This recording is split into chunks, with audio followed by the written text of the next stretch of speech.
नमस्कार साथियों, मेरा नाम है आर के सिंह। संस्कृति आईएएस के प्लेसेस इन न्यूज़ सीरीज़ में आप सभी का स्वागत है। इस सीरीज़ में आज से हम एक नए एपिसोड की शुरुआत कर रहे हैं। ख़ास तौर पे ये जो एपिसोड है ये अभी तक जो हमने प्लेसेस इन न्यूज़ के अलग अलग जो प्लेसेस पढ़े हैं उन्हीं को अब एक साथ कंपाइल करके हम उन पर बात करेंगे। यानी एक वर्ष का जो पूरा संपूर्ण रिवीजन कह सकते हैं उन पर हम चर्चा करेंगे, क्योंकि अब आगामी बहुत सारी जो परीक्षाएं हैं अब आपके सामने आने वाली हैं, तो उनको ध्यान में रखते हुए ये जो एपिसोड है इसकी हम शुरुआत कर रहे हैं। और इस एपिसोड में हम अलग अलग क्रम में, जैसे देखें तो अंतर्राष्ट्रीय संबंधों पर आधारित जो संघर्ष हैं उस पर जो प्लेसेस चर्चा में थे, जो इन्वायरमेंटल बेस पे देखें तो अलग अलग जो समिट्स हुई हैं, जो डिबेट्स हुए हैं, बहुत सारे जो इश्यूज़ देखने को मिले अलग अलग क्षेत्रों में उन पर हम बात करेंगे। इकोनॉमिक बेस पे देखें तो बहुत सारे जो प्लेसेस हैं वो चर्चा में रहे हैं, या ऐसे ही बहुत सारे जो ग्लोबल इश्यूज़ रहे हैं उन इश्यूज़ के कारण जो प्लेसेस चर्चा में रहे हैं उन पर हम बात करेंगे। तो अलग अलग कंपोनेंट, अलग अलग जो सेक्टर्स हैं उनके आधार पर हम एक एक करके एपिसोड लाएंगे, जिसके क्रम में देखें तो आज का पहला जो एपिसोड है ये अंतर्राष्ट्रीय संबंध जो आईआर है, इंटरनेशनल जो रिलेशन है, उस आयाम के तहत जो प्लेसेस चर्चे में थे उस कारण से देखें तो अलग अलग क्षेत्रों में जो कुछ खास इश्यूज थे उन कारण से ये प्लेसेस चर्चा में थे, तो इन पर हम बात करेंगे और ये क्रम लगातार चलते रहेगा आपकी परीक्षाओं तक। इसके अलग अलग जो एपिसोड हैं वो आपको मिलेंगे।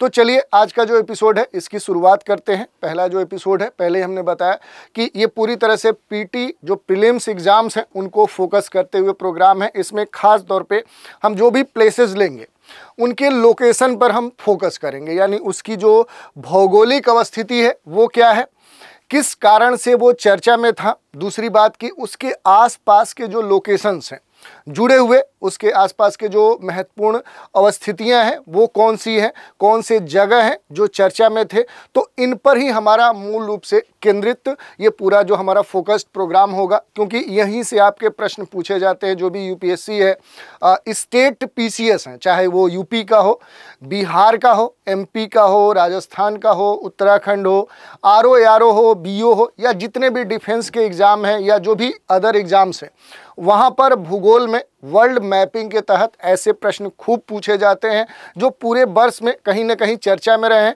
या उस चर्चा में रहे प्लेस से सटे हुए जो क्षेत्र होते हैं उन पर आधारित प्रश्न पूछे जाते हैं। तो इसी को ध्यान में रखते हुए ये जो हम अपना एपिसोड अब ये सीरीज स्टार्ट कर रहे हैं, उसी को ध्यान में रखते हुए जो लगातार देखें ये ट्रेंड एनालिसिस हमें मिला है कि वैसे प्रश्न खूब भूगोल या वर्ल्ड मैपिंग के तहत पूछे जाते हैं जो प्लेसेस चर्चा में रहे। तो इसी क्रम में आज का एपिसोड हम स्टार्ट करते हैं, जो पूरी तरह से कह सकते हैं कि आईआर बेस्ड जो प्लेसेस हैं उन पर आधारित होगा। यानी ये अंतर्राष्ट्रीय संबंध में चर्चा में रहने वाले जो प्लेसेस हैं उन पर आधारित आज का एपिसोड है।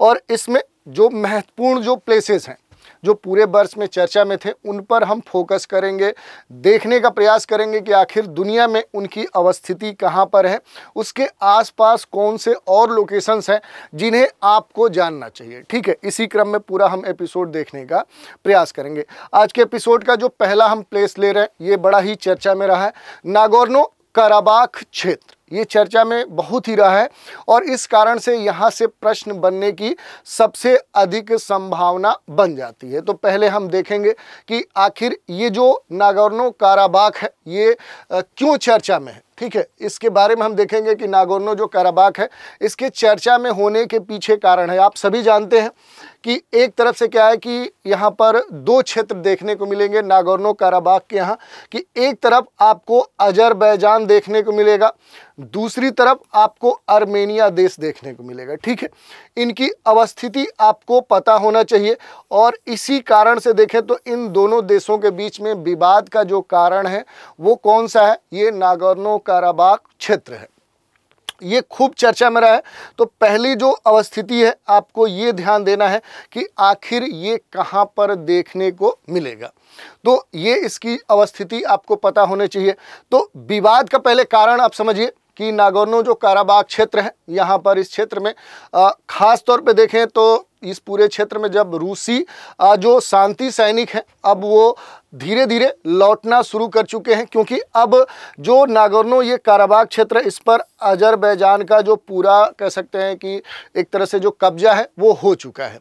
क्योंकि यहाँ पर जो भी आर्मेनियाई जो अलगाववादी थे उन्होंने नागोर्नो काराबाख के कुछ क्षेत्रों पर एक तरह से अतिक्रमण कर लिया था और इस कारण से यहाँ पर बड़ी संख्या में जो रूसी शांति सैनिक हैं उनको डिप्लॉय किया गया था। लेकिन अब स्थिति पूरी तरह से अजरबैजान के कब्जे में आ चुकी है, इस कारण से देखें तो ये चर्चा में रहा है। इसके अलावा भी देखें तो अक्सर आप देखेंगे तो आर्मेनिया और अजरबैजान के बीच में ये जो क्षेत्र है नागोर्नो काराबाख ये हमेशा चर्चा में माना जाता है। अब बात करें कि इसकी जो भौगोलिक अवस्थिति है वो कहाँ पर है, तो अगर हम नागोर्नो काराबाख के भौगोलिक अवस्थिति की बात करेंगे तो ये इस कारण से भी चर्चा में रहता है कि इसकी जो अवस्थिति है ये यूरोप और एशिया दोनों के बीच में मानी जाती है और इसी कारण से कहा जाता है कि ये जो पूरा क्षेत्र है ये एशिया और यूरोप के चौराहे पर अवस्थित है।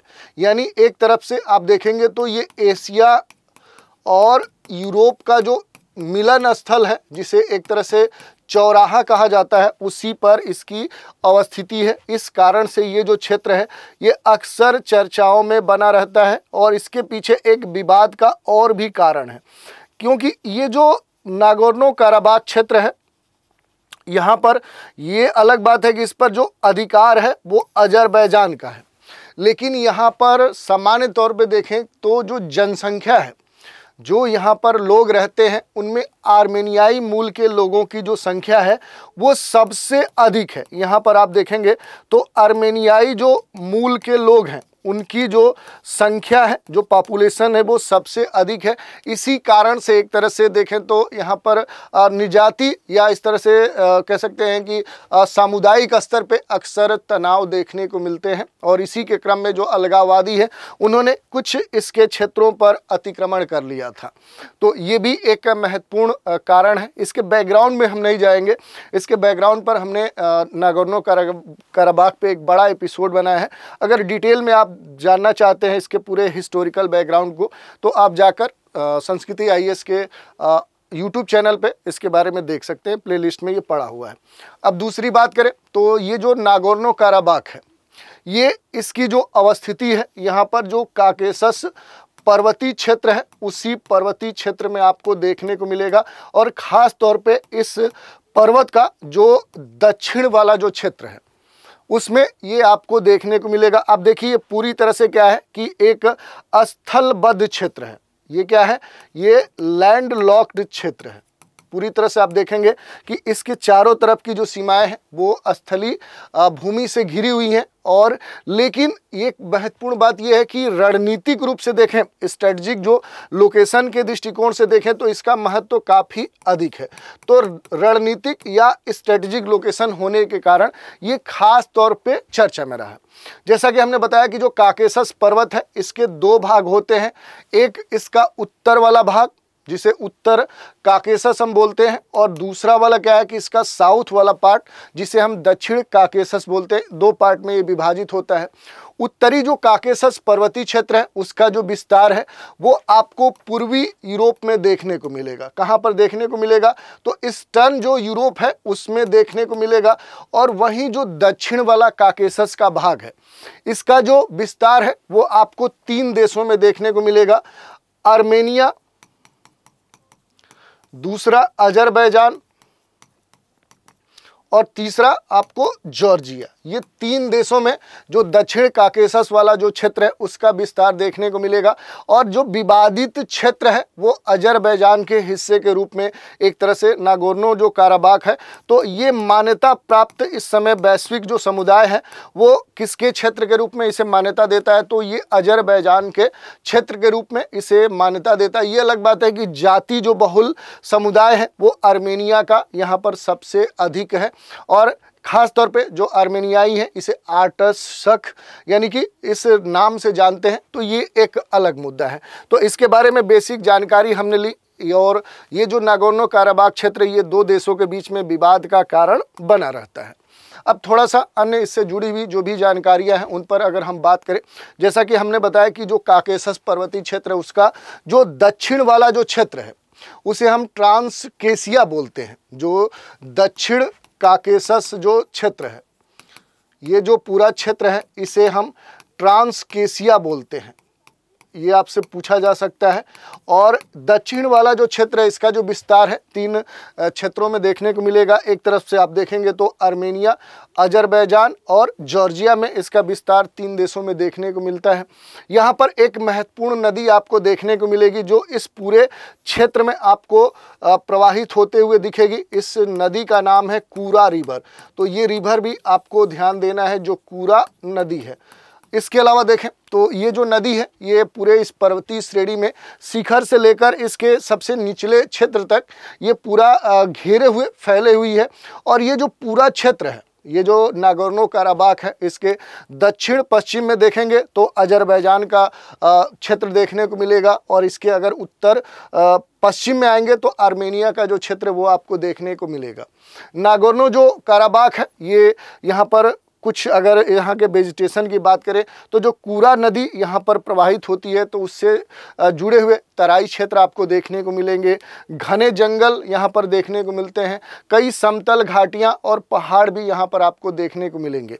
यहाँ की जो सबसे ऊंची चोटी है, अगर पीक की हम बात करें कि आखिर ये जो नागोर्नो काराबाख क्षेत्र है यहाँ पर सबसे ऊंची चोटी कौन सी है, तो यहाँ पर 2 चोटियाँ आपको देखने को मिलेंगी। पहली जो चोटी देखने को मिलेगी ग्रेट किर्स, पहली जो चोटी है आपको देखने को मिलेगी ग्रेट किर्स। वहीं दूसरी जो चोटी देखने को मिलेगी मोरवोद दाग। तो ये 2 आपको यहाँ पर चोटियाँ देखने को मिलेंगी। शायद यहाँ तक ना पूछे, लेकिन अगर आप जानना चाहें तो हम बता दे रहे हैं। दूसरी बात करें तो इस पूरे क्षेत्र में बहुत सारे जो वृक्ष हैं, जो वनस्पति हैं, जैसे हार्नबीम है, ओक है। निचले ढालों में जाएंगे तो ये देखने को मिलेगी अल्पाइन जो घास के मैदान हैं। वर्चवुड की जो घासें हैं वो इसके ऊंचाई वाले क्षेत्रों में देखने को मिलेंगी। सबसे महत्वपूर्ण बात है कि यहाँ पर कुछ खास बागान देखने को मिलते हैं। जैसे आप देखेंगे तो जो अंगूर है, जो अंगूर के बागान हैं वो इसकी घाटियों में देखने को मिलेंगे, या फिर जो सहतूत होता है उसके बड़े बड़े बागान इस नागोर्नो काराबाख के घाटी वाले क्षेत्र में देखने को मिलेंगे। तो ये यहाँ पर हमने देख लिया और इसके बारे में डिटेल से आप देख सकते हैं कि ये वाला जो पूरा क्षेत्र है ये क्या है कि नागोर्नो काराबाख है और इसी के कुछ क्षेत्रों पर ये विवाद देखने को मिले हैं। तो इस कारण से इसका जो लोकेशन है वो आपके लिए सबसे महत्वपूर्ण है। तो पहला लोकेशन हमने देख लिया। दूसरा लोकेशन देखते हैं। ये है स्नेक आइलैंड, यूक्रेन से जुड़ा हुआ है और ये चर्चा में था। क्यों चर्चा में था? तो आप जानते हैं कि लंबे समय से रूस और यूक्रेन, इधर देखिए, इधर ये पूरा रसिया वाला क्षेत्र है, ये रूस है और ये यूक्रेन जो देश है उसका क्षेत्र है। इन दोनों के बीच में लगातार संघर्ष जारी है। अंतर्राष्ट्रीय स्तर पे कई सारे प्रयास किए गए हैं। भारत के प्रधानमंत्री भी कहें तो रूस और यूक्रेन की यात्रा कर चुके हैं ताकि इन दोनों के बीच में जो संघर्ष है उसे समाप्त किया जा सके, लेकिन अभी भी स्थिति सुधरती हुई नज़र नहीं आ रही है।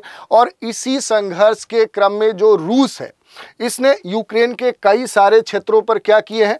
अटैक किए हैं, बड़ी मात्रा में अटैक किए हैं। और इन्हीं अटैक में एक आइलैंड पर भी रूस ने अटैक किया जिसका नाम है स्नेक आइलैंड। और ये आइलैंड आपसे पूछा जा सकता है क्योंकि इसकी जो अवस्थिति है वो आपसे पूछी जा सकती है। तो पहला, इसका नाम क्या है? तो स्नेक आइलैंड है और इसकी जो अवस्थिति है वो कहाँ पर है? तो ये काला सागर में आपको देखने को मिलेगी। तो किस कारण से चर्चा में है? तो रूस ने यूक्रेन के इस आइलैंड पे अटैक किया था, चूँकि कई सारे स्थानों पे अटैक किया। उन्हीं में से एक स्थान ये है जो कि ब्लैक सी में है। इस पर यूक्रेन का जो अधिकार है वो है। इस आइलैंड को एक दूसरे नाम से भी जानते हैं, जमनी आइलैंड के नाम से भी जानते हैं। तो ये नाम भी आपके लिए महत्वपूर्ण है। दूसरी बात करें तो यहाँ पर कई सारे देश हैं जिनकी जो सीमाएं हैं वो यूक्रेन से लगती हैं। चूँकि अटैक यूक्रेन पे हुआ है, तो थोड़ा सा यहाँ पर आपको इसकी जो भौगोलिक अवस्थिति है उसके बारे में बेसिक जानकारी होनी चाहिए कि आखिर जो यूक्रेन है इसकी सीमा किन किन देशों से लगती है। तो कई सारे देश यहाँ पर देखने को मिल सकते हैं। जैसे देखिए, यूक्रेन के अगर उत्तर में जाएंगे तो यहाँ पर एक देश आपको देखने को मिल रहा है बेलारूस। तो बेलारूस की जो सीमा है वो किससे लगती है? तो वो यूक्रेन से लगती है। इसके आगे बढ़िए तो इधर देखिए आपको देखने को मिलेगा पोलैंड। पोलैंड की भी सीमा किससे लगती है? तो यूक्रेन से लगती है। इसके अलावा देखिए स्लोवाकिया है, स्लोवाकिया की जो सीमा है वो भी क्या होगी? तो वो लगेगी किससे? यूक्रेन से। इसके अलावा देखिए इधर हंगरी की सीमा भी यूक्रेन से लगेगी। रोमानिया जो है उसकी सीमा किससे लगेगी? तो वो यूक्रेन से लगेगी। और इधर जो रसिया है इसकी सीमा तो इससे लगेगी ही। इधर आप देखेंगे तो मालडोवा जो है, मालडोवा की भी सीमा यूक्रेन से लगती है। तो आपको ध्यान देना है कि कौन कौन से देश हैं जिनकी सीमाएं यूक्रेन से लगती हैं। तो उत्तर में बेलारूस, पूर्व में रूस, दक्षिण पश्चिम में मालडोवा और रोमानिया है, और पश्चिम में आप जाएंगे तो कई सारे देश हैं, हंगरी, स्लोवाकिया, पोलैंड। तो इनकी सीमाएं इससे लगती है। यहाँ पर जो महत्वपूर्ण जल निकाय आपको देखने हैं तो एक तो ब्लैक सी आपको पता होना चाहिए, यूक्रेन से दक्षिण में इसका पूरा विस्तार है। और यहीं पर एक और सागर आपको देखने को मिलेगा, अजोव सी। तो इसकी जो अवस्थिति है वो भी आपको पता होना चाहिए कि अजोव जो सागर है उसकी अवस्थिति कहाँ पर है। तो ये लोकेशन आपके लिए महत्वपूर्ण है। अगला लोकेशन है नॉर्ड स्ट्रीम। ये खास तौर पे चर्चा में था क्योंकि अक्सर आप देखेंगे तो जो बाल्टिक सी है, जो बाल्टिक सागर है, ये चर्चा में रहता है। हाल ही में देखें तो एक नॉर्वेजियन जो जलयान है वो पकड़ा गया है नॉर्वे पुलिस प्रशासन के द्वारा, और उस पोत पर लगभग 24 रूसी जो चालक दल है वो उस पर पाए गए हैं। और नॉर्वे पुलिस का ये आरोप लगाया गया कि ये जो लोग थे वो इस पूरे क्षेत्र में फैली हुई जो पाइपलाइन है उसे कहीं ना कहीं डैमेज कर रहे थे। तो ये तो एक कारण है। ऐसे ही अगर आप देखेंगे तो कई सारे जो शोध हुए हैं, जो रिसर्च आए हैं, उनमें ये पता चला है कि कई सारे जो विस्फोट हुए हैं उस कारण से ये जो नॉर्ड स्ट्रीम जो पाइपलाइन है इनको नुकसान पहुंचा है। और इस कारण से देखें तो बाल्टिक सागर में जो यहाँ पर बाल्टिक सागर है, जो बाल्टिक सी है, इसमें क्या हुआ है कि यहाँ पर ऑयल स्पिल हुआ है, यहाँ पर तेल का रिसाव देखने को मिला है। इस कारण से ये जो क्षेत्र है काफ़ी चर्चा में था। पर्यावरण दृष्टिकोण से देखें तो ये लोकेशन महत्वपूर्ण हो जाती है। एक तरह से बाल्टिक जो सी है इसका लोकेशन, दूसरी तरफ से जो नॉर्ड स्ट्रीम है इसका लोकेशन। अब यहाँ पर बात हम करते हैं कि जो नॉर्ड स्ट्रीम है इसके बारे में थोड़ा सा देखें तो ये पूरा क्या है? तो ये एक अपतटी, ये क्या है? एक अपतटी क्या है? पाइपलाइन है। और ये चर्चा में रही है क्योंकि यहाँ पर अक्सर देखें तो कुछ कारणों से जो यहाँ पाइपलाइन बिछी है उसमें विस्फोट किए गए हैं, चाहे वो जानबूझकर किए गए हैं या किसी तकनीकी खराबी कारण हुए हैं। इस कारण से यहाँ पर जो ऑयल स्पिल है उसकी समस्या देखने को मिली है, तेल रिसाव की समस्या भारी गंभीर रूप से देखने को मिली है। इधर देखेंगे तो आपको रूस देखने को मिलेगा, इधर देखिए जर्मनी। तो ये जो पाइपलाइन है ये मूल रूप से आप देखेंगे तो नॉर्ड स्ट्रीम फर्स्ट और सेकंड दोनों यहाँ पाइपलाइन फैली हुई है। ये पूरा नेटवर्क है और ये मूल रूप से जो पाइपलाइन है इसके जरिए इधर रूस से लेकर इधर जर्मनी के बीच में आप देखेंगे तो ये जो नॉर्ड स्ट्रीम पाइपलाइन है इसका विस्तार देखने को मिलेगा, जिसके द्वारा यहाँ से जो ऑयल है और जो गैस है इसकी जो आपूर्ति है वो की जाती है। यहाँ पर 2-3 जो लोकेशन है वो आपको पता होने चाहिए। यहाँ पर अगर आप देखेंगे तो नार्वा की खाड़ी देखने को मिलेगी। ये जो खाड़ी है ये रूस में है, और इधर आएंगे तो जर्मनी में आएंगे तो यहाँ पर लुबमिन, यहाँ पर एक प्लेस आपको देखने को मिलेगा लुबमिन। तो इन दोनों के बीच में ये पूरा जो नार्वा की खाड़ी है वहाँ से लेकर जर्मनी का जो लुबमिन है यहाँ तक ये नॉर्ड स्ट्रीम फैली हुई है। तो यहाँ पर ये जो लोकेशन है ये आपके लिए महत्वपूर्ण है। इसके अलावा यहाँ से जुड़े हुए जो भी देश हैं उनके बारे में भी आप डिटेल से देख सकते हैं कि कौन कौन से सटे हुए क्षेत्र हैं। तो इधर देखिए इस्टोनिया है, लातविया है, लुथानिया है, इधर पोलैंड है, इधर स्वीडन है, इधर फिनलैंड है, इधर रसिया और उधर जर्मनी। तो ये लोकेशन आपके लिए इम्पोर्टेंट है। एक और यहाँ पर लोकेशन है कुर्स्क क्षेत्र, ये एक तरह से देखें तो इस समय रूस के अधीन माना जाएगा। ये देखिए, अगर रूस में जाएंगे तो रूस का जो पश्चिम वाला क्षेत्र है, या एक तरफ से दूसरे तरफ से आप देखेंगे तो जो रूस का जो पूर्वी यूरोपीय वाला जो क्षेत्र है, क्योंकि जो रूस का विस्तार है आप देखेंगे तो यूरोप में भी देखने को मिलेगा, तो इस कारण से देखें तो ये चर्चा में इस समय इसलिए था। जो यहाँ पर कुर्स्क क्षेत्र है ये चर्चा में इसलिए आ गया कि यहाँ पर कहीं ना कहीं देखें, चूँकि यूक्रेन और रसिया के बीच में लगातार क्या देखने को मिल रहा है, तो इनके बीच में संघर्ष देखने को मिल रहा है। एक तरह से युद्ध की स्थिति बनी हुई है, और ये 1-2 वर्षों से नहीं, लगभग 3 वर्ष हो चुके हैं और अभी भी इसका समाधान देखने को नहीं मिल रहा है। और यहाँ पर जो यूक्रेनी सेनाएं हैं उनके लिए खास तौर पे जो धीरे धीरे क्या है कि इधर रूसी क्षेत्र में प्रवेश कर रही थी, तो अंदर पहुंचने के कारण जो एक तरह से आपात की स्थिति है वो रसिया ने घोषित कर दी थी।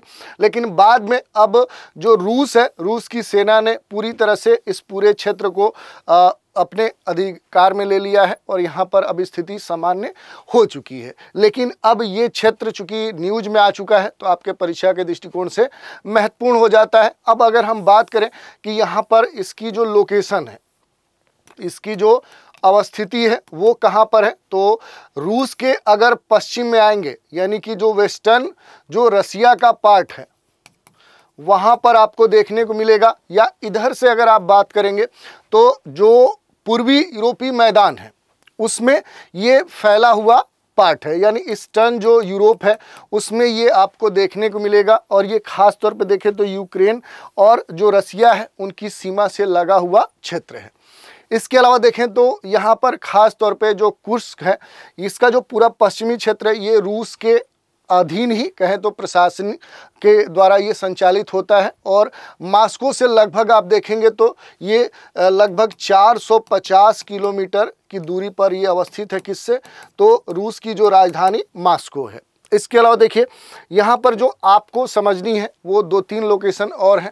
जैसे ये जो पूरा क्षेत्र है यहाँ पर आप देखेंगे तो 2-3 नदियों का मूल रूप से प्रभाव देखने को मिलेगा। यहाँ पर एक तो नदी जो आपको देखने को मिलेगी वो है नीपर नदी, नीपर जो रिवर है। और इधर से आप देखिए तो एक और नदी आ रही है वो है डान नदी। तो थोड़ा सा इस क्षेत्र से जो संबंध है वो 2 नदियों का भी बन जाता है। तो इनके बारे में थोड़ा सा आपको पता होना चाहिए कि आखिर ये जो नदियां हैं इनका जो स्रोत है वो कहाँ पर है। जैसे जो डॉन है इसके स्रोत के संदर्भ में देखें तो तुला जो रूस है या रसिया है वहाँ से इसका स्रोत जुड़ता है।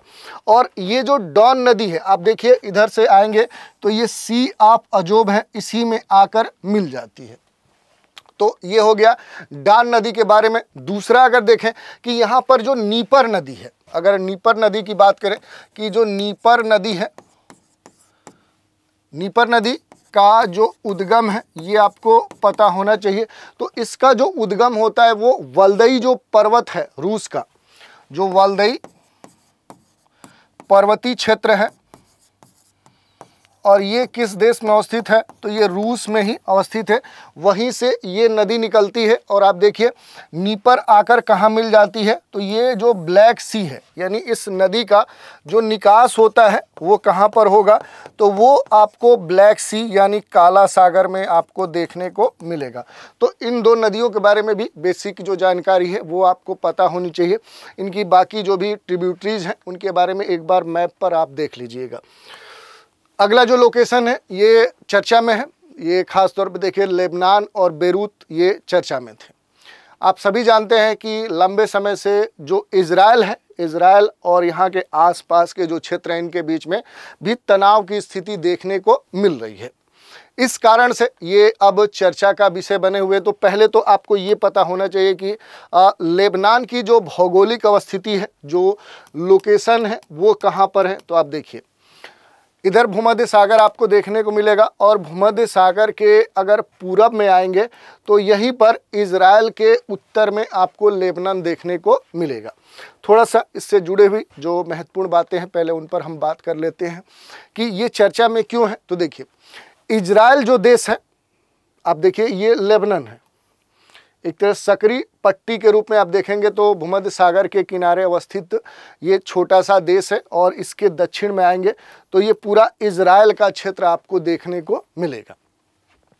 इजराइल ने लेबनान के दक्षिण हिस्से में, जो इसका दक्षिण वाला हिस्सा है जो कहीं ना कहीं इजराइल से लगता है, इस हिस्से पर कई सारे बड़ी संख्या में जो सैनिक हैं वो इजराइल ने तैनात किए ताकि हिजबुल्लाह के खिलाफ जो संघर्ष है उन पर जो नियंत्रण है वो स्थापित कर पाए।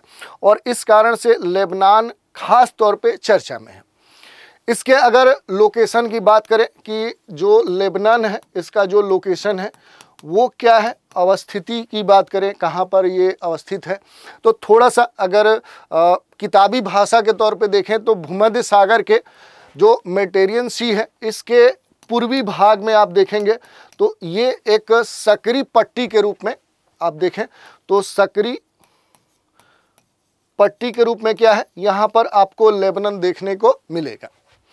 पृथ्वी के अगर गोलार्ध के तौर पे देखें तो ये उत्तर पूर्वी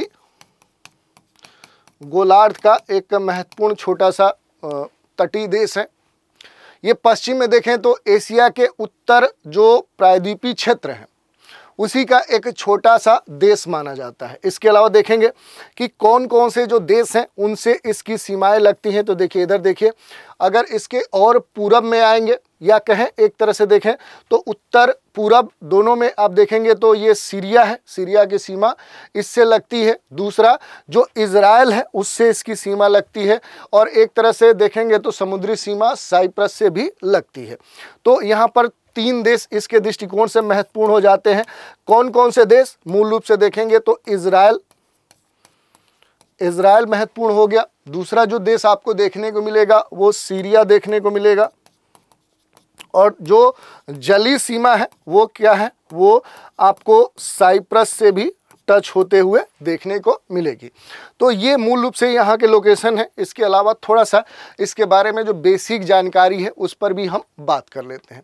जैसे देखिए ये पूरा लेबनान है, इसकी जो राजधानी है वो बेरूत है। आपको कहाँ पर देखने को मिलेगी, तो भूमध्य सागर के तटीय क्षेत्र में ये आपको यहाँ पर देखने को मिलेगी। इसके अलावा आप देखेंगे तो यहाँ पर महत्वपूर्ण जो लेबनान माउंटेन है वो आपको देखने को मिलेगा। इसके पश्चिम भाग में इसका विस्तार आपको देखने को मिलेगा। इसके पूर्वी भाग में आएंगे तो एंटी जो लेबनान माउंटेन है वो आपको देखने को मिलेगा। यहाँ पर एक खास जो घाटी है वो बेका वैली आपको देखने को मिलेगी। और यहाँ पर महत्वपूर्ण रूप से 2 नदियों का प्रवाह आपको देखने को मिलेगा। लिटानी रिवर आपको देखने को मिलेगी और दूसरे तरफ देखेंगे तो ओरोंटेस जो रिवर है, ये 2 नदियाँ यहाँ की महत्वपूर्ण नदी के तौर पे जानी जाती हैं। जो पूरा लेबनान का जो क्षेत्र है इसको मूल रूप से आप देखेंगे तो 4 भागों में बांटा जाता है। एक तो इधर आप देखिए पूरा जो सागर का तटीय क्षेत्र है। दूसरा असंतत यानी अनकंटिन्यूअस जो तट हैं या रेतीले जो खाड़ियाँ हैं उन रूप में बांटा जाता है। कई सारी जो समुद्री चट्टानें हैं उन रूप में भी इसको वर्गीकृत किया जाता है। और तट के दोनों ओर का जो क्षेत्र है उस रूप में भी इसका विभाजन किया जाता है। तो जो लेबनान है इसे 4 भागों में मूल रूप से भौगोलिक रूप से बांटा जाता है। तो इसके बारे में बेसिक जानकारी हमने देख ली। और इसी के अगर आप देखेंगे तो दक्षिण में यहीं पर गोलन हाइट भी आपको देखने को मिलेगा। तो यहाँ की बेसिक जानकारी हमने देख ली। अगला प्लेस है बाल्टिक सागर। पहले भी हमने देखा, एक बार फिर से देखते हैं। बाल्टिक सागर कई कारणों से चर्चा में रहा है। हाल ही में एक रिपोर्ट आई जिसमें ये कहा गया कि यहाँ पर एक खास क्षेत्र है जहाँ पर जो रूस के जो फाइटर प्लेन्स हैं उन्होंने क्या किया कि यहाँ पर बम गिरा दिया। ये रिपोर्ट आई थी कि सामरिक रूप से जो महत्वपूर्ण बाल्टिक सागर है यहाँ पर जो गोटलैंड आइलैंड है, यहाँ पर देखिए एक आइलैंड आपको देखने को मिलेगा। ये आइलैंड आपसे पूछा जा सकता है, जो गोटलैंड आइलैंड है यहाँ पर क्या किया कि रूस ने लाकर बम पटक दिया। यहाँ पर क्या किया कि यहाँ पर बम विस्फोट कर दिया। और इस कारण से देखें तो जो गोटलैंड आइलैंड है, ये जो गोटलैंड द्वीप है ये चर्चा में है। तो ये आपसे पूछा जा सकता है कि गॉटलैंड जो आइलैंड है इसकी अवस्थिति कहाँ पर आपको देखने को मिल सकती है। एक तरह से देखें तो इस पर जो गॉटलैंड है इस पर किसका अधिकार है, तो ये जो स्वीडिश कह सकते हैं, जो स्वीडन है उसका अधिकार है और इस कारण से ये चर्चा में है। इसकी जो भौगोलिक अवस्थिति है ये बाल्टिक सी में ही आपको देखने को मिलेगी। ये स्वीडन का ही एक आइलैंड है, इस कारण से ये चर्चा में था। तो यहाँ के आसपास की जो बेसिक जानकारी है वो भी आप देख लीजिए। जैसे बाल्टिक सागर के बारे में देख लीजिए, तो बाल्टिक सागर मूल रूप से क्या है कि जो यहाँ पर बाल्टिक सागर की बात करें तो ये और कुछ नहीं है बल्कि क्या है, अटलांटिक महासागर के ही एक ब्रांच है। ये क्या है, अटलांटिक महासागर की क्या है, एक शाखा के तौर पे यहाँ पर अवस्थित है। और ये जो बाल्टिक सागर है, ये जो डेनिश कह सकते हैं कि जो स्टेट है, जो जल संधि है, उसके द्वारा अटलांटिक महासागर से क्या हो जाती है, ये जुड़ जाती है। यहाँ पर विश्व का सबसे बड़ा जो अंतर्देशीय जो खारे जल है उस रूप में ये सागर यहाँ पर अवस्थित है और बड़ी मात्रा में कई सारी जो नदियाँ हैं उनके जल आकर बाल्टिक सागर में मिलने के कारण इस पे देखें तो बाल्टिक सागर में जो लवणता है, जो सैलिनिटी है, उस सैलिनिटी का जो स्तर है वो कम देखने को मिलता है। इसके पीछे कारण क्या है कि नदियों के द्वारा भारी मात्रा में जो जल है उसका निकास इस बाल्टिक सागर में देखने को मिलता है। तो इस कारण से इससे जुड़े हुए जो भी महत्वपूर्ण लोकेशन है उनको आप देख सकते हैं। यहाँ से भी आपके प्रश्न पूछे जा सकते हैं। अगला लोकेशन ये तुर्की है। तुर्की के बारे में चर्चा में कई कारणों से रहा है। खास तौर पे देखें तो तुर्की ने यहाँ पर इधर देखिए जो इराक है और जो सीरिया है, इनके मामले में जो कुर्द आतंकवादी हैं उन आतंकवादी ठिकानों पर क्या किया, इसने अटैक कर दिया और इस कारण से तुर्की एक बार फिर से चर्चा में है। तो थोड़ा सा तुर्की को हम देखते हैं कि इसकी जो भौगोलिक अवस्थिति है वो कहाँ पर देखने को मिल सकती है। तो एक तरह से देखें तो ये देखिए मैप पे दिखाया गया कि आखिर जो तुर्की है इसकी जो भौगोलिक अवस्थिति है वो कहाँ पर आपको देखने को मिलेगा। तो भूमध्य सागर के अगर उत्तर पूरब में आएंगे तो आपको तुर्की देखने को मिल जाएगा। ठीक है, यहाँ पर देखें तो महत्वपूर्ण रूप से जो तुर्की है ये बाल्कन जो प्रायद्वीप है और यहाँ पर ख़ास तौर पे देखेंगे तो जो इधर पूरा आपको एक जो अनातोलिया जो प्रायद्वीप है उन दोनों के रूप में ये अवस्थित है। और यहाँ का एक महत्वपूर्ण इस समय देखें तो पूरा ये महत्वपूर्ण क्षेत्र बना हुआ है। यहाँ पर एक तरह से संघर्ष की स्थिति देखने को मिल रही है। इस कारण से भी ये आपके लिए महत्वपूर्ण हो जाता है। तो इसके बारे में जानकारी आपको बेसिक होनी चाहिए। एक तो इसकी राजधानी कहाँ पर है, अंकारा इसकी राजधानी है, आपको पता होना चाहिए। और यहाँ पर एक दो और लोकेशन है जिस कारण से ये चर्चा में रहता है। जैसे अगर हम बात करें कि एक तो अनातोलिया और बाल्कन प्रायद्वीप, कई बार हमने आपको बताया है कि इनका हिस्से के रूप में यहाँ पर ये मौजूद है। दूसरा बात करें तो यहाँ पर 2-3 लोकेशन है। जैसे आप देखिए, एक तो इधर आप देखिए पूरा ब्लैक सी का क्षेत्र है, काला सागर का क्षेत्र है। इसी के दक्षिण में आएंगे तो यहाँ पर सी ऑफ मरमरा आपको देखने को मिलेगा। और दोनों जो जलीय क्षेत्र है इनको जोड़ने का जो काम करता है यहाँ पर जो बॉस्फोरस जो जल संधि है वो करता है। तो यहाँ पर ये जल संधि आपके लिए महत्वपूर्ण हो गई। यहीं पर एक और जल संधि आपको देखने को मिलेगी जो कि इधर जो अजो सागर है और इधर जो एजियन सागर है, इन दोनों को क्या करती है, जोड़ने का काम करती है। और उसे हम क्या बोलते हैं, उसे हम यहाँ पर डार्डेनल जल संधि बोलते हैं। तो ये भी आपको पता होना चाहिए। थोड़ा सा इसके बड़े मैप पे आते हैं। देखिए ये तुर्की का बड़ा सा मैप है। तो यहाँ पर आपको एक तो ये पता होना चाहिए कि जो तुर्की है इसकी जो सीमा है वो किन किन देशों से लगती है। तो बहुत सारे देश आपको देखने को मिलेंगे जिनसे तुर्की की सीमा लगती है। थोड़ा सा हम देखने का प्रयास करते हैं कौन कौन से देश हैं जिनसे तुर्की की सीमा लगती है। तो इधर से देखिए, अगर आप देखेंगे तो ईरान है, आर्मेनिया है, इधर आप देखेंगे तो जॉर्जिया है। इसके अलावा और आगे बढ़ेंगे तो इधर देखिए आपको बुल्गारिया देखने को मिलेगा, इधर सीरिया देखने को मिलेगा।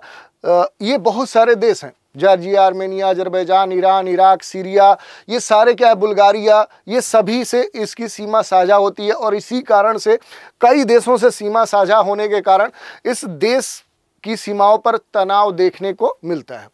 तो इस कारण से एक तो ये प्लेस चर्चा में है, लेकिन इस प्लेस से जुड़ी हुई बहुत सारी जो भौगोलिक अवस्थितियां हैं वो भी आपसे पूछी जा सकती हैं। जैसे कई सारे यहाँ पर महत्वपूर्ण पर्वत आपको देखने को मिलेंगे। जैसे देखिए, इसके उत्तर में जो ब्लैक सी है वो अवस्थित है, और इसी से सटा हुआ जो तुर्की का उत्तरी क्षेत्र, यहाँ पर कोरोग्लू जो माउंटेन है ये आपको देखने को मिलेगा। तो ये जो पर्वत है इसकी अवस्थिति आपसे पूछी जा सकती है। इसके अलावा अगर इस देश के दक्षिण पश्चिम या मध्य में एक तरह से देखें तो यहाँ पर टॉरस जो माउंटेन है वो आपको देखने को मिलेगा। तो ये भी आपके लिए महत्वपूर्ण हो जाता है। यहीं इसके मध्य भाग में देखेंगे तो एक महत्वपूर्ण जो पठार है वो आपको देखने को मिलेगा, उसका नाम है अनातोलिया का पठार। तो इसकी अवस्थिति आपके लिए महत्वपूर्ण हो गई। इसके अलावा देखिए, इसके पूर्वी भाग में आएंगे तो यहाँ पर आपको जो माउंट अरारात देखने को मिलेगा। ये क्या है कि इसकी पूर्व में ये अवस्थिति है, और ये क्या है कि टर्की का सबसे ऊंचा वाला स्थान है। ये क्या है, सबसे ऊंचाई पर अवस्थित स्थान है। तो ये यहाँ के कुछ महत्वपूर्ण जो पर्वत हैं वो आप देख सकते हैं। यहाँ पर 2-3 जो महत्वपूर्ण जो नदियाँ हैं उनको भी देख सकते हैं। तो देखिए, अगर नदियों की बात करेंगे तो यहाँ पर जो सबसे महत्वपूर्ण नदी है, 2 नदियाँ आपको देखने को मिलेंगी। पहली जो नदी देखने को मिलेगी यूफ्रेट्स, और दूसरी जो है वो टिग्रिस। ये दोनों नदियाँ क्या है कि आगे बढ़कर ये दोनों एक दूसरे से मिल जाती हैं। तो ये एक महत्वपूर्ण नदी हो गई। इसके अलावा यहाँ पर देखेंगे तो एक झील आपको देखने को मिलेगा, तुज झील। ये भी यहाँ का बड़ा ही महत्वपूर्ण एक झील के तौर पे जाना जाता है। राजधानी अंकारा आप जानी गए। यहाँ पर 2-3 और नदियाँ आपको देखने को मिलेंगी। जैसे कूरा नदी है, यहाँ की महत्वपूर्ण नदी है। ये उद्गम जो होता है ये काकेशस पर्वतीय क्षेत्र से निकलते हुए इसका निकास जो होता है वो कैस्पियन सागर में हो जाता है। तो बेसिक जानकारी यहाँ पर आप ले सकते हैं। अगला जो लोकेशन है ये भी आपके लिए महत्वपूर्ण है।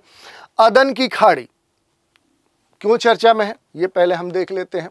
तो अदन की जो खाड़ी है आप देखेंगे, इसकी जो अवस्थिति है आपको कहाँ पर देखने को मिलेगा, तो यहीं पर सेंट्रल या वेस्ट एशिया में आएंगे तो यहाँ पर आपको यमन देश देखने को मिलेगा। ये देखिए, ये यमन देश है। सऊदी अरब के दक्षिण में आएंगे तो आपको यहाँ पर यमन देखने को मिलेगा, उसके बगल में ओमान देखने को मिलेगा। यमन के दक्षिण में आएंगे तो यही जो पूरा क्षेत्र है ये क्या है, ये पूरा क्षेत्र गल्फ ऑफ अदन है, जो कि किससे लगता है, तो इधर जो अरब सागर है उससे ये जुड़ जाता है। ठीक है, अब देखें तो ये चर्चा में इसलिए होता है क्योंकि यहाँ से काफ़ी जो समुद्री व्यापार होता है, इधर से अरब सागर से, फिर गल्फ ऑफ अदन और अदन से बढ़ते हुए जो लाल सागर है, इस बीच में जो व्यापार होता है। तो इस कारण से यहाँ पर जो समुद्री डाकू हैं, जो पायरेट्स हैं, उनका खतरा अक्सर बना रहता है। और इस कारण से देखें तो पूरे वर्ष में 2024-25 में कई सारी ऐसे घटनाएं देखने को मिली जहां पर गल्फ ऑफ अदन में जो समुद्री डकैत हैं उन्होंने अटैक किए और बड़ी मात्रा में यहां पर जो व्यापार है उनको नुकसान पहुंचाया है। तो इस कारण से देखें तो जो गल्फ ऑफ अदन है, जो अदन की खाड़ी है, ये चर्चा में आ चुकी है। तो बात करें कि गल्फ ऑफ अदन है क्या, तो यहाँ पर अगर हम देखेंगे तो ये एक गहरे पानी का, कहें तो गहरे जल का एक बेसिन के रूप में ये यहाँ पर अवस्थित है, जो कि अरब सागर से इसकी कह सकते हैं कि इसका जो सीमा क्षेत्र है वो जुड़ जाता है। और एक तरफ देखेंगे तो जो ये गल्फ ऑफ अदन है ये क्या है कि रेड सी से, और दूसरी तरफ देखें तो जो अरब सागर है उनके बीच में एक प्राकृतिक लिंक के तौर पे जाना जाता है। ये क्या करती है, एक लिंक के रूप में यहाँ पर मौजूद है। इसके अलावा अगर यमन की बात करें तो यमन भी एक यहाँ पर महत्वपूर्ण लोकेशन है, इसके बारे में भी जानकारी होनी चाहिए।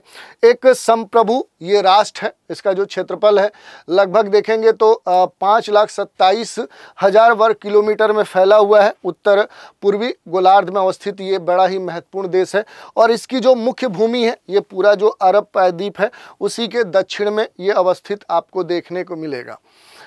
इसके अलावा अगर यहाँ पर देखेंगे तो जो अदन की खाड़ी है इसका जो तट है वो संकीर्ण है, चट्टानी है और अपेक्षाकृत देखेंगे तो ये सपाट मैदान वाला है। तो इसकी विशेषताएं हैं। और इस पूरे क्षेत्र में देखेंगे तो कोई खास बारहमासी जो नदियां हैं, जो झील है, वो आपको देखने को नहीं मिलेंगे। लेकिन यहाँ पर एक दो और लोकेशन है जो आपको पता होने चाहिए, उनके बारे में हम देख सकते हैं कि आखिर वो लोकेशंस कौन सी हैं। जैसे देखें तो इन दोनों के बीच में अगर हम बात करेंगे तो खास तौर पे यहाँ पर आपको देखने को मिलेगा कि एक खास जो स्टेट है उसकी अवस्थिति आपको देखने को मिलेगा। और वो कौन सी है? तो वो अवस्थिति है बाब अल मंदेब जल संधि की। ये आपसे पूछा जा सकता है कि आखिर जो बाब अल मंदेब जल संधि है ये कहाँ पर देखने को मिलेगी। तो ये देखिए, इधर गल्फ ऑफ जो अदन है और इधर आप देखेंगे तो ये क्या है? रेड सी है। इन दोनों के बीच में आपको इसकी अवस्थिति देखने को मिलेगी। बाब अल मंदेब जो जल संधि है, तो ये जल संधि भी आप ध्यान रखिएगा। ये क्या करती है जल संधि? तो रेड सी को इधर गल्फ ऑफ अदन इनको जोड़ने का काम करती है। और दूसरी तरफ आप देखेंगे तो ये वाला जो पूरा क्षेत्र है ये यमन का क्षेत्र है। और इधर आप देखेंगे तो आपको कौन सा देश देखने को मिलेगा? तो जिबूती है, इरिट्रिया है। तो मुख्य रूप से ये जो क्षेत्र है इनसे यानी अफ्रीका के जो क्षेत्र हैं उनसे अलग करने का काम करती है। तो ये बातें आपके लिए महत्वपूर्ण हो जाती हैं, इनके बारे में बेसिक जानकारी होनी चाहिए। अगला लोकेशन जो है ये सोमालिया से है, मोगादिशु से है। ये खास तौर पे चर्चा में था, तो थोड़ा सा इसके बारे में देखें। आप देखेंगे जो सोमालिया है इसकी जो भौगोलिक अवस्थिति है ये अफ्रीका महाद्वीप के पूरब में आएंगे। तो यहाँ पर आपको देखने को मिलेगा इक्वेटर भी यहाँ से गुजरता है। विषुवत रेखा जो 0 डिग्री अक्षांश रेखा है वो सोमालिया से होकर गुजरती है। यहाँ पर जो मोगादिशु है ये इसकी राजधानी है और अरब सागर के तटीय क्षेत्र में ये अवस्थित है। यहाँ पर कई सारे जो विस्फोट हुए हैं, आतंकी जो हमले हुए हैं, उनमें कई सारे जो नागरिक हैं वो हताहत हुए हैं और इस कारण से ये चर्चा में है। तो थोड़ा सा इसके बारे में बेसिक तौर पे हम जान लेते हैं। जो हॉर्न ऑफ अफ्रीका जो राष्ट्र कहे जाते हैं, हॉर्न ऑफ अफ्रीका, उन्हीं में शामिल है कौन? सोमालिया। ठीक है। और अफ्रीका महाद्वीप के सबसे पूर्वी भाग में आप देखिए, इधर आपको गल्फ ऑफ अदन देखने को मिलेगा और इधर पूरा अरब सागर का जो क्षेत्र है वो आपको देखने को मिलेगा। इसके अलावा आपको ये भी ध्यान देना है कि इसकी जो सीमाएं हैं वो किन किन देशों से लगती हैं। जैसे ये पूरा जो सोमालिया देश है, आप देखिए इधर आप देखेंगे तो जो केनिया है, केनिया की सीमा किससे लगती है? तो सोमालिया से लगती है। इसके अलावा आप देखेंगे तो इथोपिया यहाँ पर आपको देखने को मिलेगी। इथोपिया की जो सीमा है वो भी क्या होती है? तो वो आपको सोमालिया से लगती है। इधर आप देखिए तो जिबूती और इरिट्रिया की जो सीमा है वो भी इससे लगती है। और इधर आपको गल्फ ऑफ अदन, इंडियन ओशियन और ये पूरा जो क्षेत्र है ये आपको देखने को मिलेगा। तो ये बेसिक जानकारी हो गई। भूमध्य सागर दक्षिण सोमालिया से होकर गुजरती है। ये इक्वेटर आप देखिए जो 0 डिग्री अक्षांश रेखा होती है वो कहाँ से गुजरती है? तो ये इसके दक्षिण पार्ट से होकर गुजरती है। जबकि छोटा सा जो इसका हिस्सा है वो आप देखेंगे तो दक्षिणी गोलार्ध में भी अवस्थित है। देखिए इधर इसका अधिकांश जो हिस्सा है वो क्या है? उत्तरी गोलार्ध में आपको देखने को मिलेगा। तो ये आपसे प्रश्न पूछा जा सकता है कि जो सोमालिया है वो किस गोलार्ध में अवस्थित देश है? तो देखिए जो यहाँ पर सोमालिया की बात हो रही है तो सोमालिया की जो अवस्थिति है, अगर इसके लोकेशन की बात करें तो इसका जो अधिकांश भाग है वो नॉर्थ हेमीस्फीयर में है, लेकिन कुछ जो पार्ट है वो साउथ हेमीस्फीयर में भी अवस्थित है। तो इसका जो विस्तार है वो उत्तरी और दक्षिणी दोनों गोलार्धों में देखने को मिलता है। तो ये प्रश्न आपसे पूछा जा सकता है, इसको आप ध्यान से देख सकते हैं। इसके अलावा अगर हम बात करें तो अनुदैर्ध्य रूप से देखेंगे तो सोमालिया पूरी तरफ से क्या है?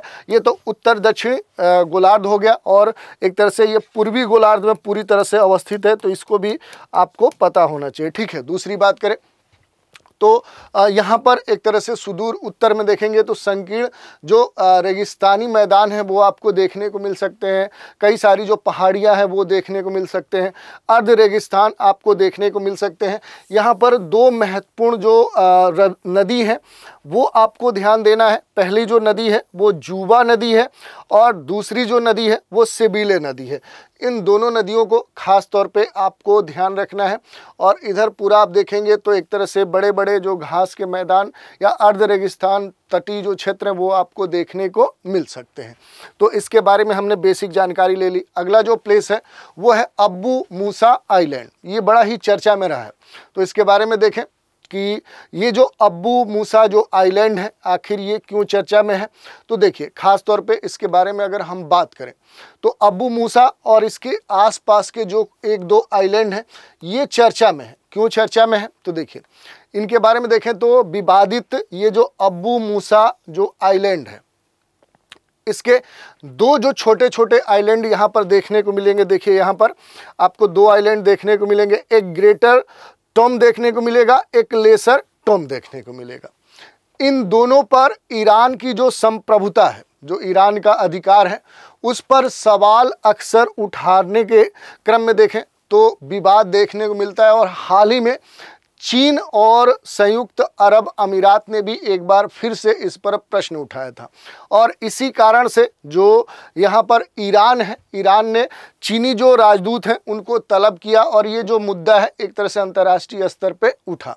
और इस कारण से एक बार फिर से जो अब्बू मूसा जो द्वीप है, ये आइलैंड है, ये चर्चा में आ चुका है। और इस पर वर्तमान में देखें तो 1971 से 1971 से क्या है कि इस पर ईरान का अधिकार बना हुआ है।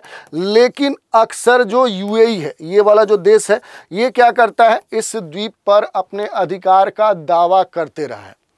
तो इस कारण से ये जो द्वीप है ये चर्चा में है। और इसी कारण से थोड़ा सा बेसिक जो जानकारी है वो ईरान के बारे में भी आपसे पूछी जा सकती है, क्योंकि इस समय ईरान के ही अधिकार क्षेत्र में ये आइलैंड आता है। तो एक तो आइलैंड की जो स्थिति है ये आपसे पूछी जा सकती है। ये पूरा पर्शियन गल्फ है, इसी में आपको ये जो आइलैंड है ये आपको देखने को मिलेगा। ईरान की अगर हम बात करें तो ईरान पर पहले भी हमने बात किया कि कई सारे जो देश हैं उनकी सीमाएं इससे लगती हैं। Iraq, Turkey, Armenia, Azerbaijan, Turkmenistan, Afghanistan, Pakistan, ये सभी आप देखें जो देश हैं इनकी सीमाएं क्या है कि वो ईरान से लगती है। और इसके अलावा आप देखेंगे तो ईरान में कई सारे जो पर्वत हैं वो भी आपसे पूछे जा सकते हैं। जैसे अलब्रूज माउंटेन आपको उत्तर में देखने को मिलेगा। इसके पश्चिम में पूरा लंबा सा जाग्रोस जो पर्वतीय क्षेत्र है वो आपको देखने को मिलेगा। और यहाँ पर कुछ बड़े कह सकते हैं कि जो डेजर्ट के क्षेत्र हैं वो भी आपको देखने को मिल सकते हैं। जैसे दो बड़े डेजर्ट के क्षेत्र आपको यहाँ पर देखने को मिलेंगे। पहला है दस्ते कबीर और इसी के उत्तर में आएंगे तो माउंट जो दामवंद है वो भी आपको देखने को मिलेगा। तो पहले दस्ते कबीर के बारे में थोड़ा सा बात कर लेते हैं, क्योंकि अक्सर यहाँ से प्रश्न पूछे जाते हैं। अगर दस्ते कबीर की बात करें तो ये जो है ये बलुआ जो पत्थर होता है, जो बलुआ पत्थर होता है, जो सैंड स्टोन्स होता है और जो नमकीन रेगिस्तान है, उस रूप में ये देश दुनिया में चर्चा में रहने वाला कह सकते हैं कि मरुस्थल है। और यहाँ पर इस पूरे क्षेत्र में जो देव दामवंद है ये बड़ा ही ऊंचाई पर अवस्थित कह सकते हैं कि पॉइंट है। और यहीं पर आपको जो पूरा ये अलबुज पर्वत श्रृंखला है ये इसके उत्तर में आपको देखने को मिल सकती है। सामरिक अगर इसके महत्व की बात करें तो उस पर हम आएंगे। उससे पहले आप देखेंगे कि यहाँ पर एक और दस्ते लूट ये जो क्षेत्र है ये भी आपको देखने को मिलता है। तो ये दो बेसिक जो रेगिस्तान हैं इनको आप देख सकते हैं। यहाँ पर जो पर्वत हैं अलब्रूज, दामवंद और जाग्रोस, इनको भी आप देख सकते हैं। यहाँ पर देखिए थोड़ा सा ये जो जहाँ पर हम बात कर रहे थे जिस मुद्दे की कि यहाँ पर जो अब्बू मूसा जो आइलैंड है ये लेकर अक्सर विवाद होता है, क्योंकि इस पूरे क्षेत्र में सामरिक दृष्टिकोण से इसका महत्व हो जाता है। क्यों हो जाता है कि ये जो पूरा द्वीप है ये हारमूज जो जल डमरू मध्य, देखिए ये क्या है कि यहाँ पर आपको इधर गल्फ ऑफ जो ओमान है और इधर जो पर्शियन गल्फ है, इन दोनों को जोड़ने का काम कौन करता है? तो यहाँ पर जो हारमुज जो जल संधि है वो जोड़ने का काम करती है, और इसी के समीप ये जो अब्बू मूसा आइलैंड है इसकी अवस्थिति हो जाती है। इस कारण से देखें तो फारस की खाड़ी और ओमान की खाड़ी को जोड़ने वाले इस संधि के समीप होने के कारण ये सामरिक रूप से महत्वपूर्ण हो जाता है। इसी कारण से चूँकि इस ईरान का इस पर अधिकार है, लेकिन जो यहाँ पर यूएई है ये अक्सर इस पर अपने दावा करने का कहीं ना कहीं इस पर दावा करते रहता है।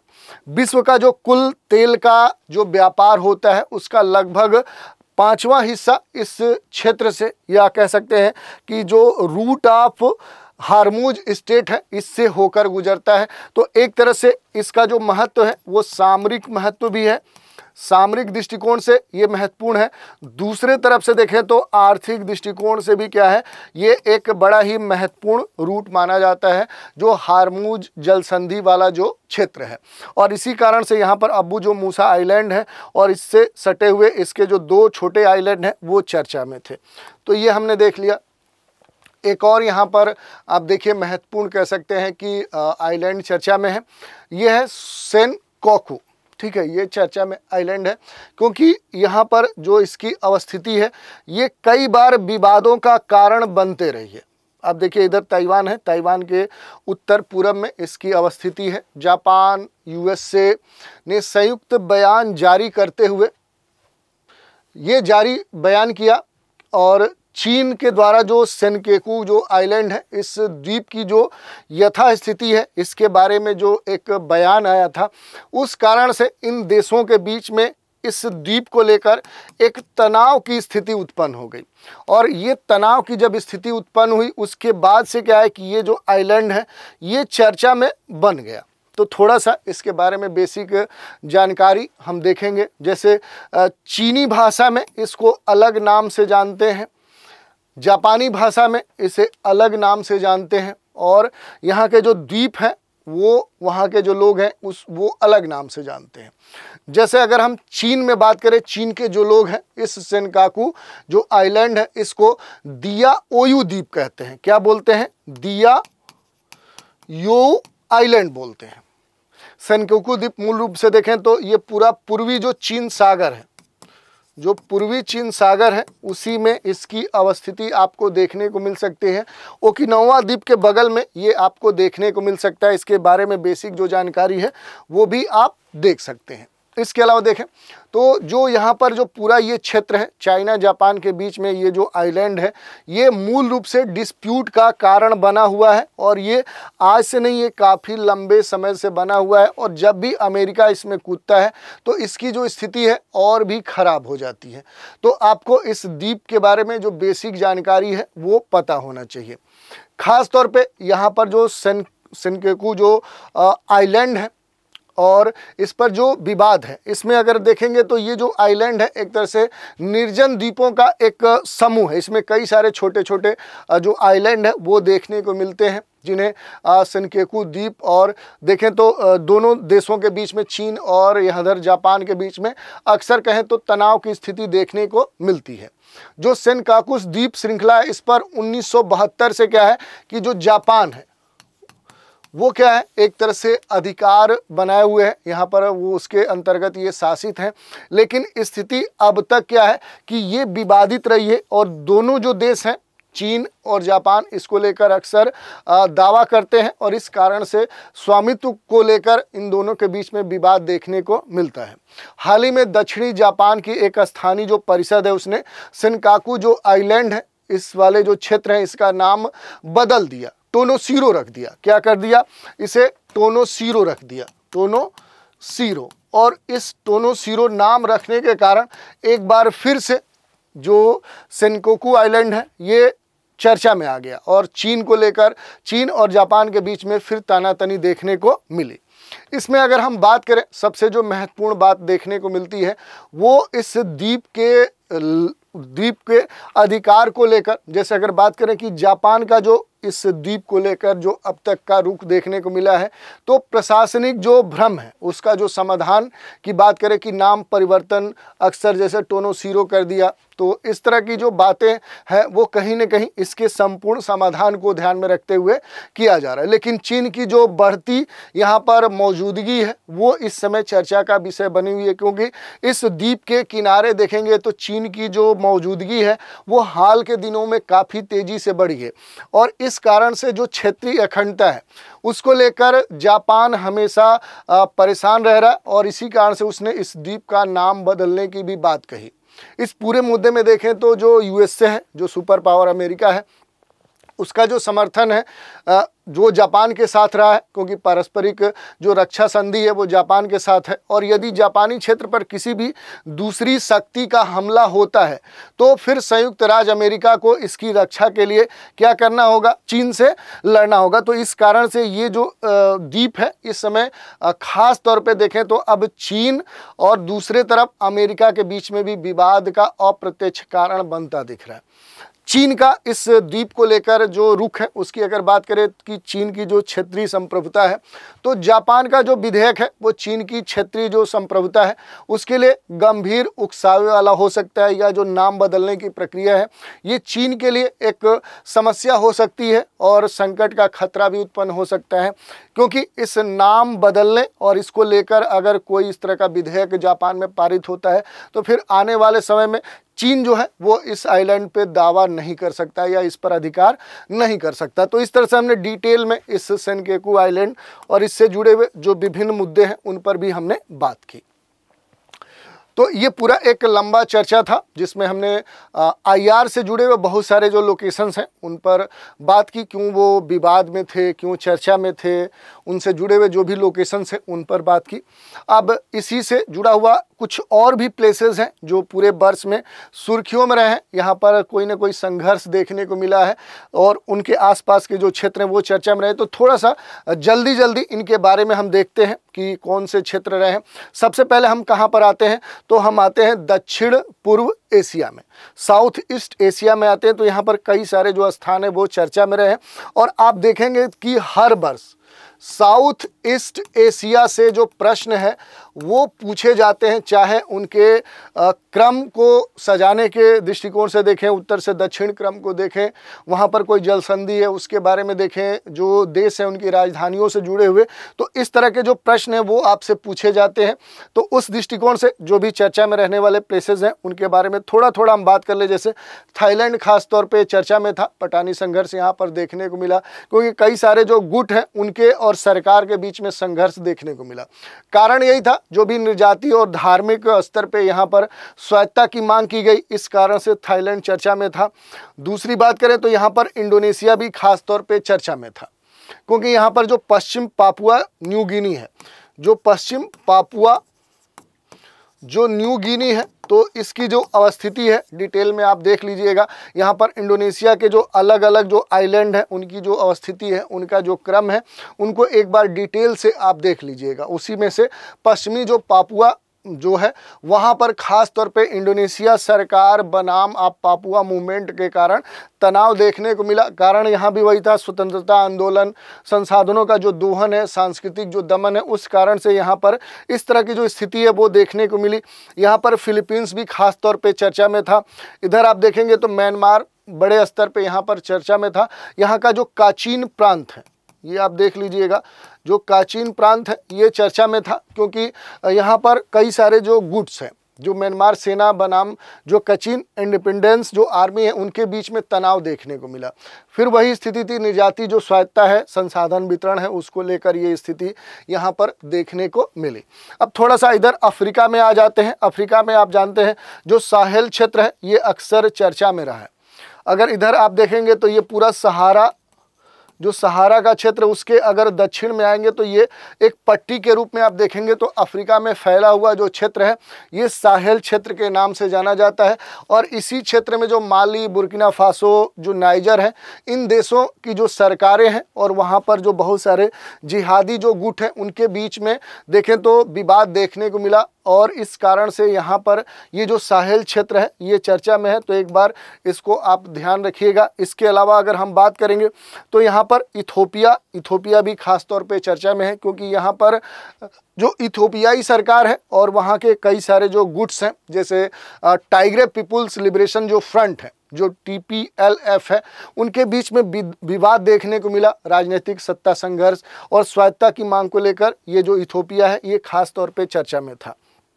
इसके अलावा देखें तो मोजाम्बिक भी, जो अफ्रीका के एक तरह से आप देखेंगे तो दक्षिण पूर्व में अवस्थित एक महत्वपूर्ण देश है। यहाँ पर काबो डेलगाडो ये प्लेस चर्चा में था। ये नाम आपसे पूछा जा सकता है, काबो डेलगाडो। ये जो प्लेस है ये चर्चा में था, क्योंकि यहाँ पर जो भी सरकार थी और ISIS जो के मेंबर्स हैं वो यहाँ पर एक दूसरे से भिड़ गए थे। और इस कारण से देखें तो यहाँ पर इस्लामिक या जो उग्रवादी या आतंकवादी जो गतिविधियाँ हैं उनके द्वारा यहाँ के संसाधनों पर अधिकार करने की बात देखने को मिली है। इसके अलावा सूडान भी खास तौर पे चर्चा में था। यहाँ पर सूडान की जो स्थिति है, सूडान से सटे हुए जो देश हैं उनको आपको देख लेना है। इसके अलावा देखिए पश्चिम जो सहारा है, ये पश्चिम जो सहारा है ये आपके लिए खास तौर पे चर्चा में है, क्योंकि यहाँ पर कई सारे जो फ्रंटियर या इस तरह के जो गुट्स हैं वो एक दूसरे से लड़ते रहे और इस कारण से यहाँ पर स्वतंत्रता से संबंधित जो विवाद है वो डिस्प्यूट देखने को मिले हैं। तो ये सभी जो अफ्रीका के क्षेत्र हैं, इधर साउथ ईस्ट एशिया के जो महत्वपूर्ण संघर्ष वाले क्षेत्र हैं, इन पर आपको थोड़ा सा नज़र रखनी है। अब थोड़ा सा यूरोप में हम चलते हैं। यूरोप में देखें तो माल्डोवा चर्चा में था, क्योंकि ट्रांसनिस्ट्रिया यहाँ पर देखेंगे तो माल्डोवा में ट्रांसनिस्ट्रिया खास तौर पे चर्चा में था, क्योंकि यहाँ पर रूस समर्थित जो भी अलगाववादी हैं वो यहाँ की सरकार से भिड़ गए थे। 1990 से स्वतंत्रता की घोषणा के संदर्भ में यहाँ पर विवाद देखने को मिल रहा है, इस कारण से ये चर्चा में है। इसके अलावा स्पेन के बारे में भी थोड़ा सा देख लीजिएगा, क्योंकि स्पेन कई कारणों से यहाँ पर चर्चा में देखने को मिला है, क्योंकि स्पेनी जो सरकार है, यहाँ का जो होमलैंड एंड लिबर्टी जो गुट है उनके बीच में तनाव देखने को मिल रहा है। तो कई सारे बास्क जो स्वतंत्रता आंदोलन है वो देखने को मिले हैं। तो इस कारण से यहाँ पर आप देखेंगे तो स्पेन आपके लिए महत्वपूर्ण हो जाता है।